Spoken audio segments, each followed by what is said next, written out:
Responde en tu propio idioma. No intentes responder a tus enemigos en un idioma diferente al que ellos entienden, porque la justicia no funciona así. Si quieres reparar el daño, será mejor que estés preparado para meterte en el mismo barro, porque es la única salida de medios eficaces para luchar contra el poder cuando se trata de síntomas de brujería. No se puede confiar en nadie. Hola amigos, bienvenidos a Relatos de Noche. Mi nombre es Alejandro y soy el que los acompañará el día de hoy en este nuevo relato de la vida real. Pero antes, te pido que te suscribas a este canal y le des un me gusta a este video para seguir trayéndote este tipo de contenido. Recuerda que estaré subiendo 3 videos por semana. Sin más, comencemos. Aprendí que una de esas mañanas, al despertarme al lado de mi esposo, José era el único ser humano con quien compartía mi tiempo. Mis espacios y mis cosas, las 24 horas del día, los 7 días de la semana, mes tras mes. Creía que mi pareja era un refugio en el que podía confiar, dar mis esperanzas y abrirme sobre mis preocupaciones. Qué ingenuo sabiendo lo que iba a pasar. No lo hice. Incluso acepté casarme con él. Me desperté esa mañana después de una noche llena de pesadillas y sudor frío. Mi almohada aún tenía una pequeña abertura en el costado, un agujero que nunca me tomé el tiempo de cerrar para meter unos dedos en ese agujero. Como cada vez que lo hice, sentí el relleno de suave algodón, pero algo era diferente. Cuanto más me acercaba al centro, más sentía una extraña estructura fría, dura como una piedra. En ese momento me sentí confundida y saqué la almohada del agujero para inspeccionar su interior luego de buscar el algodón, y lo encontré. Era un escorpión muerto, el insecto que más fobia me causaba. En medio del horror pensé que su presencia en mi almohada no era un accidente. Nadie lo habría puesto ahí. ¿Pero por qué? Me pregunto con el animal en la mano. En ese momento, mi marido, el hombre, durmiendo a mi lado, lo entendió todo. Mi lado había hecho magia para mí, explicando los desafortunados acontecimientos que tuve que afrontar los días anteriores. El comienzo del conflicto se produjo el viernes por la tarde después de mi regreso. En casa, muy cansada del trabajo. Recuerdo vívidamente que a partir de ese momento, el comportamiento de José se volvió agresivo sin razón aparente, por lo que de la nada me trataba con rechazo y enojo. Hacía insinuaciones insultantes o atacaba mi bienestar emocional con su nuevo comportamiento. Durante una semana lo dejé continuar con su pequeño drama, pero no dejé que este nuevo tratamiento hacia mí fuera el final. Entonces comencé a confrontarlo y a discutir con él durante horas, pidiéndole un poco más de empatía y respeto. Si bien en esta fase inicial de nuestros conflictos traté de actuar fuerte y no tartamudear frente a él, él me llenaba de dolor y tristeza porque no entendía el porqué de un día a otro día. Dejó de darme amor como él lo hacía. Me fui a la cama llorando porque era su burla y ya no su pareja. El aspecto que más me confundió fue lo repentino que fue este cambio. Además de toda esta conversación, conseguí un mejor trabajo donde comencé a conocer gente nueva. Esto último preocupaba mucho a José. Cuanto más pasaba el tiempo, menos cerca me sentía de él, porque seguía actuando como un extraño, casi como si algún extraño hubiera entrado a la casa. Y aunque sabía que tarde o temprano enfrentaremos los malentendidos, no creía que sucedería tan pronto. Durante otra larga noche de lucha, esperaba gritar lo mucho que deseaba verme perder al joven. Salí de la casa y me escondí en el auto llorando. Estaba pasando por algo terrible por culpa de mi marido. Él me quiere muchísimo, me preguntó una mujer. Y nuevamente, 3 días después de esa pelea, lo hice. Perdí mi trabajo, el trabajo de mis sueños, No aguantaba ni un mes, y me parecía que era directa o indirectamente por culpa de José. No sabía cómo logró conseguirme esta victoria, pero quería ganar. Quedó claro que perder mi trabajo no era suficiente para quebrarme. Le grité que no tenía miedo y que podía soportar ese y muchos otros golpes. Desde entonces, todos los días en casa me siento así. Vivía con un enemigo y ya no con un hombre. La cadena de malos acontecimientos continúa manteniéndola prisionera. Después de decirme a mí mismo que no tenía miedo, me encontré rodeado de mi mayor fobia, los escorpiones. Estos animales aparecían por todas partes, en el parque, en la ducha e incluso en el centro comercial. Un día, mientras caminaba por el pasillo de zapatos, encontré un par de tenis de colores claros que estaba a punto de probarme y tenía un escorpión dentro. Para estar segura de que no lo era, de que me estaba volviendo loca, le pedí a uno de los gerentes que viniera y viera lo mismo que yo. El hombre se estremeció y llamó a uno de los guardias por radio que vinieran a recoger el escorpión. Al salir de allí, dijo que era venenoso por su doble punta y sus tenazas largas y delgadas. Noté la preocupación en los rostros de ambos hombres.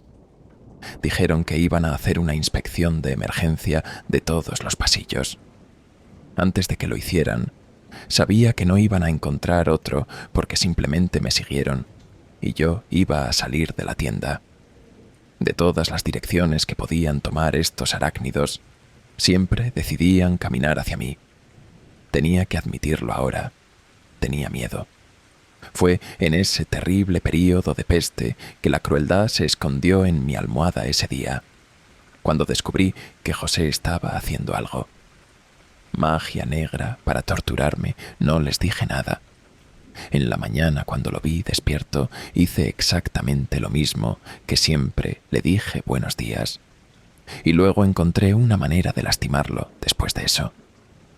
A través de la extensa investigación que hice en Internet sobre cómo restaurar trabajos mágicos y con un palero de palo mayombe, que en su anuncio ofrecía resultados instantáneos en trabajos de purificación y magia, solo de pensar lo cerca que estaba de poder vengarse. Una sonrisa apareció en mi rostro. Era mi turno de responder. Ni bien cayó el fin de semana, me mudé de Coyoacán al Estado de México, más precisamente a Tultitlán. Allí conocí a Mateo en un curso de consulta espiritual. No había línea de consulta. Fue enorme, pero todos se tomaron un tiempo razonable. Por un momento tuve miedo de estar en presencia de un charlatán. Sin embargo, concluí que los resultados serán los que me mostrarán la efectividad de su poder.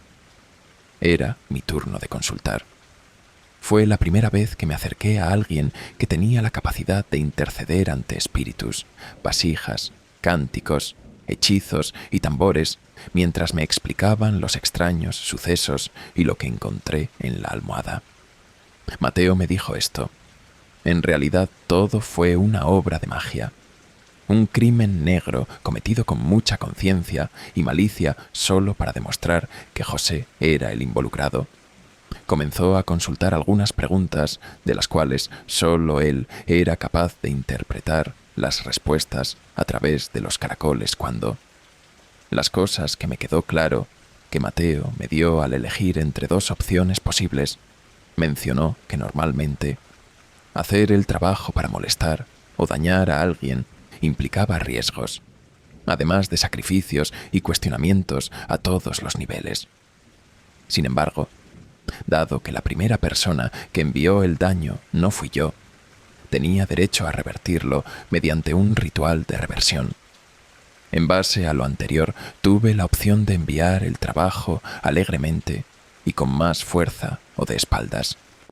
Al contrario, lo cancelé y simplemente le pedí que me limpiara, ya que no me sentía capaz de perdonarlo, y pasando la otra página, le pedí que me devolviera todas las tierras de José, y es posible que se fuera, él enojado. Aquellos los espíritus se encargan de ello. Mantengan a José ocupado para que no me moleste más. Cuando terminó el trabajo, pagué lo acordado y me fui con una alegría enfermiza que solo evocaba perversidad, como una obra de magia. Eso era José. Tuvo que irse repentinamente a la mañana siguiente. No me dijo los motivos, pero a mí me gustaba estar sola en casa. Entonces, cuando el marido regresó, me dijo que su madre se había despertado con un ataque de bronconeumonía sin él. Otros síntomas el día anterior. No sabía que la piedra caería así. Mi suegra era una mujer a la que le tenía mucho respeto y aprecio. Cuando buscaba algo para mantenerla ocupada, pensé que estaba causando un conflicto en el trabajo o algo así. En ningún momento pensé que la salud de una tercera persona pudiera estar en riesgo. Aunque estuviera interesado en este asunto, ya había pagado el trabajo y ¿qué tal? Mi suegra era el punto débil de José. Estaba dispuesto a dejar que su malestar continuara durante al menos unos días. Cuando salió de casa, sentí una agradable calma. Mi suegra, en cambio, era inocente y tomó una decisión impulsada por la culpa de mi moral. Le pedí a Mateo que cancelara cada parte de la obra lo antes posible, porque el hechizo tenía el maravilloso aspecto de romper el silencio, las leyes de la lógica y la manipulación ambiental. 3 horas después de que pedí que levantaran mis órdenes, la madre de José se volvió a sentir bien para caminar y comer como antes, aunque mejoró a los 2 días. Comencé a sentirme muy débil antes de lo que creo. Era otro trabajo que me mandaba José. Lo tomé como un castigo que tenía que sufrir porque me enfrentaba a fuerzas que no entendía. Lamentablemente hubo un momento en que el cansancio no me permitía ni levantarme de la cama. Mi cuerpo lo sentía. La respiración pesada y regular me cansó cuando pensé que ya no era algo que no estaba bien, ni era normal. Prácticamente hice otra consulta explicando el mal estado en el que me encontraba. Mateo dijo que José siempre insistía en verme enferma. Entonces mi estado de salud era solo un mal más enviado por mi esposo. Por tanto, enojo que tenía, le pedí a Mateo que lo asustara tanto que se hiciera 2 pasos atrás, que seguir molestándote. Al día siguiente de la solicitud de intervención, me sentí nuevamente bien y con la energía de respecto a los resultados de mi siguiente solicitud que ocurrió al atardecer. José llegó a casa con un moretón en la cara, fingiendo sorpresa. Le pregunté qué había pasado. Al salir de la gasolinera, se me acercó un hombre corpulento que se bajó de un coche tocando mi canción favorita. Por su manera desagradable y deshonesta pude ver en sus ojos cómo sus sospechas sobre mí se levantaban, revelándose de la forma más ridícula posible. Interrumpió nuestra conversación sobre mí, gritando decir eso. Desagradable a su manera. De ahí se convirtió en una guerra de palabras y malas palabras, ambos arrancándonos las máscaras del engaño para hablar abiertamente de todos los males que nos habíamos hecho. Apenas tuve atención. Le pregunté al hombre por qué me había lastimado. Admitió que en mi ausencia había leído mi periódico. Como si eso no fuera suficientemente inaceptable, continuó su historia explicando que una de mis notas lo había molestado. Quizás no estaba prestando mucha atención a las palabras que escribí, además de una enorme falta de respeto. Le parecía exagerado perder el control por algo tan absurdo y pequeño. Para mi tranquilidad, salí de casa sin dar otra respuesta, al menos no verbalmente. Para divertirme un poco, le pedí a Mateo que me ayudara a conectarme, lo que tendría resultados rápidos y lo dejaría sin muchas opciones una semana después del proceso de acoplamiento. José volvió a tratarme igual que cuando éramos novios. Por otro lado, era consciente de que sus acciones eran provocadas por la misma magia. Aproveché la situación para burlarme y herir. Jugué con sus sentimientos e incluso me atreví a humillarlo diciéndole que ahora se comportaba como mi mascota. Digo que llegó el día en que empezó a sospechar de manipulación, porque era una tarde en la que simplemente volvió a la misma posición de antes. Consideró esto último como una señal segura de que el futuro solo empeorará, haciendo la situación aún más difícil. Fue una mañana cuando, tras un notable retraso en mi ciclo, me di cuenta de que estaba embarazada. Texto positivo en mis manos. Decidí no decirle nada a José y contarle esta noticia. Una vez que hice la prueba, por mucho que necesitaba hablar con José, él todavía se negaba a comprometerse. Una conversación seria, no de rivales. Al mismo tiempo, me costaba mantener una conversación con el insensible José. Un dolor insoportable apareció en mi mente cuando el malestar duró más de 3 días. Concerté una cita con mi ginecólogo para saber qué lo causó. Y si pongo a mi hijo en peligro, temo decirlo, para mi desgracia. No tenía sentido planificar esta reunión. La tragedia nos golpeó a mí y a mi pequeño feto antes de recibir atención. Recuerdo este terrible suceso como uno de los más dolorosos y traumáticos de mi historia. De repente, mi baño se convirtió en un espacio abarrotado. Muerto y dolorido, creyendo que me iba a desmayar por la pérdida de sangre, corrí a llamar a una ambulancia para que me ayudara a llegar al hospital.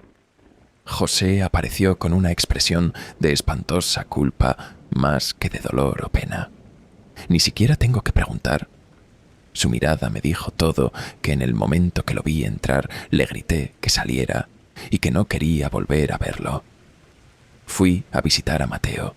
Con solo mirarme, me dijo que podía sentir que estaba destrozada. Después de consultar el mismo sistema Caracol, me dijo que mi aborto espontáneo fue causado por José. Al parecer, le preguntó a su alma. Un muerto vino a mí y borró todo rastro de vida. Quería el coraje que más sentí escuchado. Fue tan grande que hasta mi boca se volvió amarga sin importar la ira, y el dolor me sentó por unos minutos para dirigir hacia donde seguí mis impulsos.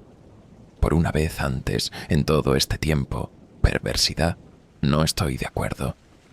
Devolviendo la violencia con más violencia. Estar cerca de alguien tan enfermo ya me había costado la vida de un hijo. ¿Por qué debería seguir quedándome con él antes de regresar a casa? Lo único que le pedí a Mateo fue que me limpiara. Como comentario final, me dijeron que había muchas posibilidades de que José tuviera un sinfín de problemas y accidentes. Del ataque a la joven e inocente alma, dijo que, a pesar de su intromisión en tales cuestiones, los propios espíritus acudían a pedir castigo si tenían razón. Tan pronto como volví a ver a José, le pedí que iniciara el proceso. Después del divorcio, trató de perdonarme diciendo que ni siquiera sabía de mi embarazo.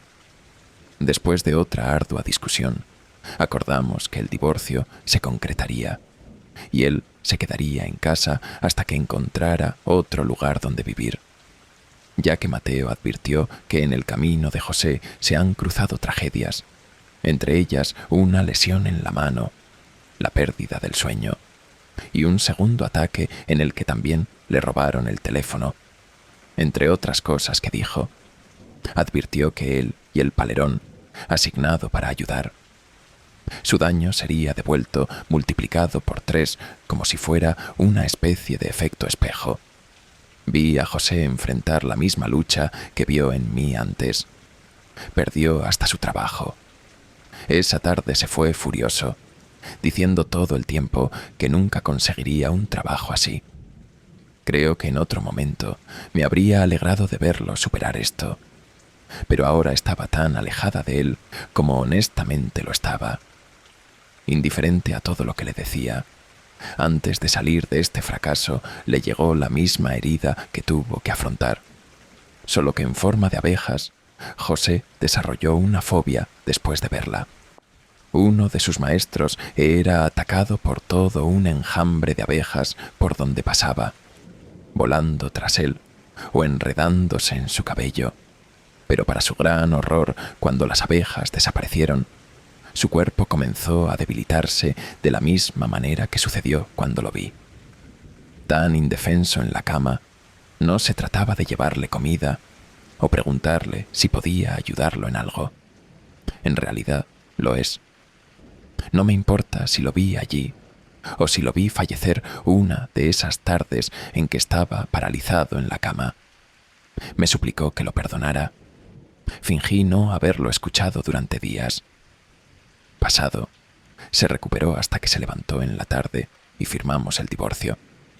La bruja que entró a llamar a su celular mientras estaba a su lado y escuchó la voz del otro decir algo como si ya estuviera muerta. El hombre nos recogerá una vez terminada la llamada. José se puso pálido. Me dijo que tenía miedo antes de dejarme para irse a casa. Me hizo acompañarlo a otro lugar para consultar con otros paleros. El desvergonzado me hizo esperar en el auto cada minuto que estuve dentro. Pienso en los malos hábitos que somos capaces de reforzar. Simplemente lloré antes de que José regresara. Lloro pensando en extrañar a mi primer hijo. Me encontré enredada en la dualidad, porque por un lado no quería continuar. La guerra laboral, las maldiciones y todo lo demás. Lo único que quería en ese momento era que José sufriera tanto como me había hecho a mí. De repente, por el rabillo del ojo, lo hice. Al ver a alguien más sentado en el asiento trasero, lo vi en un segundo como si de alguna manera estuviera conmigo. Me pareció que era el muerto del que habían hablado. José regresó al auto llorando. Asimismo, me admitió que estaba llorando de terror. Luego me dijo que el palero al que le había pagado lo habían encontrado muerto en su casa. En tono desesperado dijo que el cadáver fue encontrado sin cabeza, los sellos marcados en el cuerpo. En el momento en que sentí que su estrés me contagiaba, le ordené salir de la casa antes de despedirme.